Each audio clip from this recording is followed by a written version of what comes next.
రూపాయిని పాపాయిలాగా జాగ్రత్తగా చూసుకోవాలి. ఒక్కొక్క రూపాయి తేడా రాకుండా చూసుకోవాలి.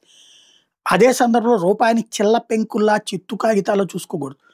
నోట్లు ఎక్కువైతే ఆ పైన దాని విలువ పడిపోతుంది. లైక్ వెనిజులా ఇదివరకు అనేక దేశాలు కట్టల కట్టల డబ్బులు ముద్రించి, ఆ కట్టలు ఏం చేసుకోవాలో తెలియక కట్ట డబ్బులకి ఒక టీ ఇచ్చిన రోజుల్ని చూసాం. ఇప్పుడు ప్రపంచం గ్రహించింది. కానీ అమెరికా మాత్రం డాలర్ల అవసరాలు పెరిగిపోయినాయి దానికి. ఒక పక్కన క్రిప్టో, ఇంకో పక్కన రకరకాలైనటువంటి బిట్‌కాయిన్ ఇట్లాంటి మనీల ఇంపాక్ట్ ఒకటి. బ్రిక్స్ దేశాలు వాళ్ళ కరెన్సీల్లో వాళ్ళ వ్యాపారాలు చేసుకుంటూ ఉండటం. క్రమంగా డాలర్ ఇంపాక్ట్ డౌన్ అవుతోంది. అనేక రిజర్వ్ బ్యాంక్స్ బంగారం దిశగా అడుగులు వేస్తున్నటువంటి వేళ ఫెడరల్ రిజర్వ్ వచ్చేటప్పటికి అఫీషియల్‌గా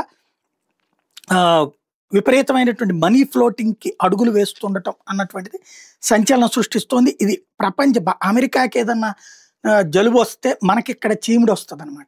అట్లాగా అమెరికా పరిస్థితి ప్రపంచం మొత్తాన్ని ఏం చేస్తుందో చూడాలి.